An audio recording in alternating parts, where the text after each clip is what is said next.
لیکن یہ عنوان اس کا اتنا امپورٹنٹ نہیں ہے، یہ لکھا کس نے میں وہ آپ کو بتانا چاہتا ہوں۔ اس کے 4 آتھرز ہیں، ایک آتھر ہے مارک میزٹی، ایک ہیں جولین بونز، ایک اس کے ہیں ڈیوڈ سینگر، اور ایک ہیں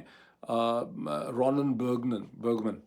یہ 4 وہ لوگ ہیں نیو یارک ٹائمز کے جو مشرق وسطیٰ کی پولیٹکس کے اوپر ان کے ایکسپرٹ سمجھے جاتے ہیں۔ میں سے ہر آدمی مشرق وسطیٰ کے پاور ڈائنامکس کے اوپر میرا خیال ہے ایک سے زیادہ کتاب لکھ چکا ہے،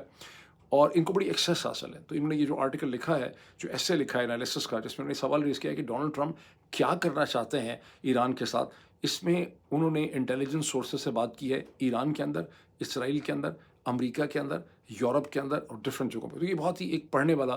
پیس ہے۔ اچھا، اب اس میں وہ یہ کہتے ہیں کہ کوئی ریئل کاز ایگزسٹ نہیں کرتا اس وقت ہمارے پاس کہ ہم ایران کے اوپر چڑھ دوڑیں،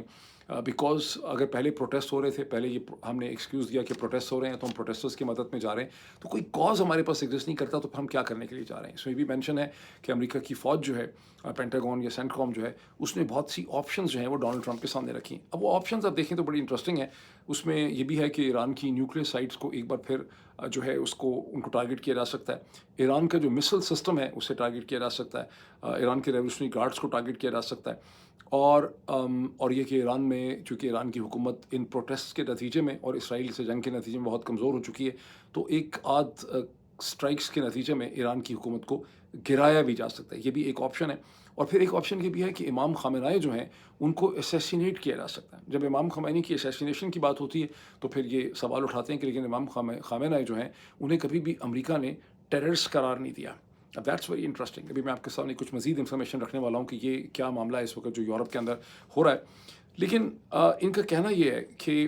یہ اچھا، پھر اس میں وہ مینشن کرتے ہیں کہ اسرائیل اس میں کیا چاہتا ہے۔ جب اس سارے کالم کو، ایسے کو، انالیسس کو آپ غور سے پڑھتے ہیں تو آپ کو بات سمجھ آتی ہے کہ امریکہ کی تمام تر جو پاور پروجیکشن اس وقت ایران کے گرد ہو رہی ہے، جو کچھ بھی کرنے کی کوشش کی جا رہی ہے، اس میں ریاست ہائے متحدہ امریکہ کے اپنے کوئی انٹرسٹ نہیں ہے۔ پرنسپلی طور پہ یہ ساری کی ساری جو وار پاسچرنگ ہے، یہ ڈرائیو ہو رہی ہے بائی اسرائیلز انٹرسٹ۔ اور امریکہ کے صدر یہاں کیا کرنا چاہ رہے ہیں، وہ چاہتے ہیں کہ ایران کو اس طرح سے ڈیل کیا جائے، اسے ایک ایسی ڈیل حاصل کی جائے یا رجیم چینج آپریشن ہی کر دیا جائے جس کے نتیجے میں اسرائیلی لابی، زائنسٹ اینڈ کرسچن ایونجیلیکلز جو ہیں، ان کی ریکوائرمنٹ جو ہے پوری ہو سکے۔ اب امریکہ کے صدر کی in like general Asim Munir کی ریکوائرمنٹ ہے امریکہ کے صدر کو خوش کرنا، امریکہ کے صدر کو باہر کسی کو نہیں خوش کرنا، نہ ان کو یورپ کو خوش کرنا ہے، نہ ان کو کسی اور کو خوش کرنا ہے۔ ان کو امریکہ کے اندر کی جو صہیونی لابی ہے اور جو کرسچن ایونجیلیکلس ہیں انہیں خوش کرنا ہے، اور ظاہر ہے کہ اس کی کنجی جو ہے وہ اسرائیل کے پرائم منسٹر بنیامن نیتن یاہو کے پاس ہے۔ تو ان کی اپنی مجبوریاں ہیں جس میں وہ لے کے چل رہے ہیں۔ ایک اس میں ایڈیشنل چیز اور بھی ہے ایران کے حوالے سے، وہ یہ ہے کہ جس طرح سے وینیزویلا میں حکومت تبدیل ہو گئی، ایک پلائنٹ کمزور حکومت آ گئی جو اب آئل کے معاملے میں امریکہ سے کوآپریٹ کر رہی ہے، امریکہ وہاں سے دھڑا دھڑ آئل نکال رہا ہے اور ساری کی ساری اور بھی چیزیں انویسٹمنٹ کی ہو رہی۔ ایران جس کے اوپر سینکشنز کے نتیجے میں اس کی اپ اسٹریم اینڈ ڈاؤن اسٹریم، یعنی اس کی اپ اسٹریم جہاں سے آئل ایکسپلوریشن نکالا جاتا ہے اور ڈاؤن اسٹریم جہاں اس کی سپلائی ہوتی ہے، وہ دونوں بہت بری طرح سے ڈسٹرب ہیں۔ ایران اپنے تیل کو اس قیمت پہ بیچ بھی نہیں پاتا جس قیمت پہ اس کو بکنا چاہیے، اور اس کی اکانومی نے گرو نہیں کیا۔ اگر اسلامک رجیم کو گرا دیا جاتا ہے اور ایک اپنی مرضی کی حکومت وہاں پہ آتی ہے، سینکشنز ختم ہو جاتے ہیں، انویسٹمنٹ آ جاتی ہے ایران کی اپ اسٹریم اینڈ ڈاؤن اسٹریم کے اوپر، تو ایران کی اکانومی جو میرا خیال ابھی $700 بلین کی ہوگی یا $650 بلین کی ہوگی، وہ بہت آسانی سے بڑھ کے $1.5 ٹریلین تک بڑھ سکتی ہے، جو کہ اس وقت جس طرح سے کہ سعودی اکانومی۔ تو یہ بھی ایک انٹرسٹ ہے، اور یہ اس میں واحد انٹرسٹ جو ہے وہ امریکہ کا ہو سکتا ہے۔ اسرائیل کے پوائنٹ آف ویو سے ہے کہ اگر ایران کی پولیٹیکل کنفیگریشن چینج ہو جائے تو اسرائیل کی طاقت میں بے انتہا اضافہ ہو جائے۔ یہ وہ پاور ڈائنامک ہے جس سے سعودی عرب پہلی دفعہ کو بہت زیادہ خوش نہیں۔ ہم اس سے پہلے ہمیشہ یہ سمجھتے تھے، اور یہ تھا بھی صحیح، کہ سعودی عرب چاہتا ہے کہ ایران کو ٹھوکا جائے، ٹھیک کیا جائے، لیکن پہلی دفعہ ایسا لگ رہا ہے کہ سعودی عرب یہ نہیں چاہتا کہ ایران کے اوپر ایک ایسا حملہ ہو کہ ریجنل بیلنس آف پاور بدل جائے، بیکاز اب سعودی عرب کے کراؤن پرنس محمد بن سلمان جو ہیں، انہوں نے بہت ایک انٹیلیجنٹ انالیسس کیا ہے۔ ان کو ایسا لگتا ہے کہ یہ متحدہ عرب امارات اور اسے کہتے ہیں اسرائیل کے درمیان جو ایکویشن ہے، اس کا بڑھتا ہوا جو اثر و رسوخ اور انفلوئنس ہے، وہ ان کے انٹرسٹ کے خلاف ہے۔ وہ جھگڑا آپ نے دیکھا سوڈان کے حوالے سے، وہ جھگڑا آپ نے دیکھا لیبیا کے حوالے سے اور یمن کے حوالے سے۔ اب اس میں پاکستان کو لے آئیں۔ پاکستان کی ملٹری آف کورس یہ چاہے گی کہ اس کو سعودی عرب اور متحدہ عرب امارات کے درمیان میں پوزیشن نہ لینی پڑے، دونوں ہمارے ایلائز ہیں، لیکن if push comes to shove, پھر پاکستان سعودی عرب کے ساتھ کھڑا ہے. گزشتہ چند دنوں کے مختلف کامنٹ اسٹیٹمنٹس کی بات واضح ہو جاتی ہے. If push comes to shove پھر پاکستان سعودی عرب کے ساتھ کھڑا ہے. یہ بھی ایک فالٹ لائن ہے بڑی امپورٹنٹ, اس کو ذہن میں رکھیں جب ہم آگے چلتے ہیں. اب یہ وہ چیز ہے جس کا اگلے آپ کہہ لیں کہ 24-48 گھنٹوں میں کسی وقت بھی اس کے اوپر ایک بڑی کیٹیکلزمک قسم کی ڈیولپمنٹ ہو سکتی ہے. ایک اس میں جو پازیٹیو چیز چل رہی ہے وہ یہ کہ Turkey with the help of Saudi Arab بہت کوشش کر رہا ہے کہ اس کو ایک ڈیل ایران کو دلائی جائے, کوئی ایسی ڈیل نکل آئے جس میں ایران مان جائے کچھ ایسی چیزوں پہ جو امریکہ کو بھی اور اسرائیل کو بھی ایکسیپٹیبل ہوں. اور ایران کے جو فارن منسٹر ہیں عباس اراغچی, وہ آج کے دن میں پہنچ رہے ہیں ایک بار پھر ترکی, جہاں وہ ملاقات کریں گے ترکش لیڈرشپ سے اس ڈیل کا حل نکالنے کے لیے. اب اس میں آ جائیں یورپین یونین کے اوپر کہ انہوں نے کیا کیا. یورپین یونین نے وہ کیا جس میں وہ ایکسپرٹ ہیں. انہوں نے ایک اور منافقت کا ایکٹ کیا جمعرات کے دن, جب یورپین یونین کے فارن منسٹرز نے برسلز میں اکٹھے ہو کے, جیسے میں نے پچھلے ویلاگ میں کہا تھا, انہوں نے ایران کے اسلامک ریولیوشنری گارڈ کور کو انہوں نے ایک ٹیرر آرگنائزیشن جو ہے وہ ڈکلیئر کر دیا. اب according to New York Times analysis, جس کا میں نے آپ سے ذکر کیا, مارک منسیٹی کا, ڈیوڈ سینگر وغیرہ کا, اس میں خطرہ یہ ہے کہ امریکہ نے آج تک تو کبھی بھی امام خامنہ ای کو دہشت گرد قرار نہیں دیا. آپ ان کو کیا کر کے ان کے اوپر کو مسل اسٹرائک کریں گے, لیکن اگر آپ یورپ بھی کہتا ہے کہ اسلامک ریولیوشنری گارڈ کور جو ہیں وہ ایک دہشت گرد تنظیم اور آرگنائزیشن ہے, تو یہ تصور کیا جاتا ہے کہ اس کے سربراہ اور اس جو ہے وہ رپورٹ کرتے ہیں الٹیمیٹلی امام خامنہ ای کو. تو ان کی تمام تر دہشت گردی جو ہے وہ امام خامنہ ای کے سر کے اوپر ڈالی جا سکتی ہے. اور یوں امام خامنہ ای جو ہیں انٹرنیشنل لاء کے اندر, یہ ویسے کس قسم کا انٹرنیشنل لاء ہے, اس میں وہ ایک لیجیٹیمیٹ ٹارگٹ بن سکتے ہیں. یہ ہے چیزیں جہاں پہ کھڑی. لیکن یورپینز اتنی گندی گھٹیا منافقت کس وجہ سے کر رہے ہیں, جبکہ اس سے پہلے وہ یہ کرنے کو تیار نہیں تھے اور فرانس نے اس کو روکا ہوا تھا. لیکن اب گزشتہ 24-36 گھنٹوں میں فرانس نے بھی کہا ہے کہ ہاں اسلامک ریولیوشنری گارڈ کو ہم ٹھوک دیتے ہیں, ان کو ہم ٹیررسٹ بنا دیتے ہیں. وہ کیا وجہ ہے؟ یہ سارے کے سارے مل کے ڈونلڈ ٹرمپ کو خوش کرنا چاہ رہے ہیں. آپ کو یاد ہے کہ ایک ٹیکسٹ میسج کیا تھا ڈاووس میں, جو ڈونلڈ ٹرمپ کو کیا تھا ایمینوئل میکرون نے, فرینچ پریزیڈنٹ نے, کہ ہم تو آپ کے ساتھ کھڑے ہیں سیریا میں ایران کے حوالے سے فلاں چیزوں میں, لیکن ہم آپ سے بات کرنا چاہتے ہیں گرین لینڈ کے حوالے سے, گرین لینڈ کی جان آپ ہماری چھوڑ دیں. اور اس کے اوپر ڈونلڈ ٹرمپ نے ان کا ٹیکسٹ جو ہے وہ پبلک کر دیا تھا. لیکن فلاسفی ایگزیکٹلی یہی ہے کہ ہم مشرق وسطیٰ اور اسرائیل کے انٹرسٹ میں آپ کے ساتھ کھڑے ہیں, اور جو ہماری ریزرویشنز تھیں ہم ان کو نرم کر دیتے ہیں. تو ہم اسلامک ریولیوشنری گارڈ کو بھی ہم دہشت گرد قرار دے دیتے ہیں, آپ اس چیز کا استعمال کر لیں اور گرین لینڈ میں ہمارے سے ایک سمجھوتا کر لیں. پروفیسر جیفری سیک سے, ایک نارویجین پروفیسر نے جو ڈسکشن کی, اس میں پروفیسر جیفری سیک نے ان کو یہی کہا کہ تم یورپینز اتنے منافق ہو کہ امریکہ کے ساتھ تم نے عراق کی جنگ کو جسٹیفائی کیا, ایران پہ حملوں کو جسٹیفائی کیا, وینیزویلا کو جسٹیفائی کیا, ہر گندے کام کو امپیریل اتھارٹی کے تم لوگوں نے جسٹیفائی کیا. کس منہ سے تم کہتے ہو کہ گرین لینڈ میں امریکہ کوئی کام جو ہے وہ غلط کر رہا ہے؟ تو یہ اس وقت ہے پاور پالیٹکس کی سچویشن جو ہے کھڑی ہے. یعنی یہ جو بیلنس آف پاور ہے, اس میں ان تمام لوگوں نے, آپ سمجھیں کہ 9 بالز جو باٹلز جو ہے نا, 9 بال ہوا میں رکھے ہوئے ہیں. جنرل عاصم منیر کے بھی 9 بال ہوا میں ہیں, ڈونلڈ ٹرمپ کے بھی 2-3 بال ہوا کے اندر ہیں, یورپینس کے بھی بال ہوا کے اندر ہے, اور اس میں کسی وقت بھی کوئی غلطی جو ہے وہ ہو سکتی. آگے چلتے ہیں. یہ بڑا انٹرسٹنگ ایک چیز ہے کہ پاکستان کی ٹیکسٹائل انڈسٹری جو ہے وہ ہندوستان اور یورپین یونین کے درمیان جو فری ٹریڈ ایک ایگریمنٹ ہو رہا ہے, جس کو نریندر مودی نے اور جو یورپ کی ریپرزنٹیٹو ہیں انہوں نے اس سے مدر آف آل ڈیلز قرار دیا ہے, اس سے پاکستان کے ٹیکسٹائل ایکسپورٹرز جو ہیں وہ بڑے سخت پریشان. وہ کہتے ہیں کہ ہماری تو بیبی مر گئی, ہم یتیم ہو گئے ہیں اور ہمیں حکومت کی مدد کی ضرورت. یہ کیا معاملہ ہے؟ ان کو کیوں اتنی تکلیف ہو رہی ہے؟ ان کو اتنی تکلیف ہو رہی ہے, وہ کہہ رہے ہیں کہ جی ہمارے پاس GSP+ ہے, ہماری زیرو ریٹڈ ہماری گڈز جو ہیں وہ یورپ کے اندر جاتی ہیں, ٹیکسٹائل گڈز, تو ہماری ایکسپورٹس جو ہیں وہ $6.2 بلین کی ہیں. ہندوستان جو ہے اس کے پاس GSP ہے, پاکستان کے پاس GSP+ ہے. تو GSP کا مطلب ہے کہ ہندوستان 8 سے 12% اس کی گڈز کے اوپر ڈیوٹی لگتی ہے, لیکن ان کی ابھی بھی ایکسپورٹ جو ہیں باوجود مہنگی ہونے کے وہ 5.6 بلین یا 7 بلین کی, فرق کو خاص نہیں. اب پاکستانی ایکسپورٹرز نے یہ اندازہ لگایا ہے کہ جب ان کی ڈیوٹیز بھی زیرو ریٹڈ ہو جائیں گی, نئے ایگریمنٹ میں یورپ کے اندر ان کی گڈز آئیں گی, تو پاکستانی گڈز نہیں بکیں گی, بیکاز ہندوستان کی جو گڈز ہیں وہ کوالٹیٹیولی بہتر ہیں, اس میں زیادہ ویلیو ایڈیشن ہے. پاکستانی سمپل گڈز بیچتے ہیں, ہندوستانی جو ہیں وہ تھوڑی سی ویلیو ایڈیشن کرتے ہیں, اور ان کی انڈسٹری ورٹیکلی انٹیگریٹڈ ہے. اب وہ حکومت سے کیا مانگ رہے ہیں پاکستانی ایکسپورٹرز؟ وہ کہہ رہے ہیں کہ ہمیں بجلی سستی کر دیں, ہمیں ٹیکس کی, ہمیں 9 سینٹس یونٹ کی بجلی دے دیں,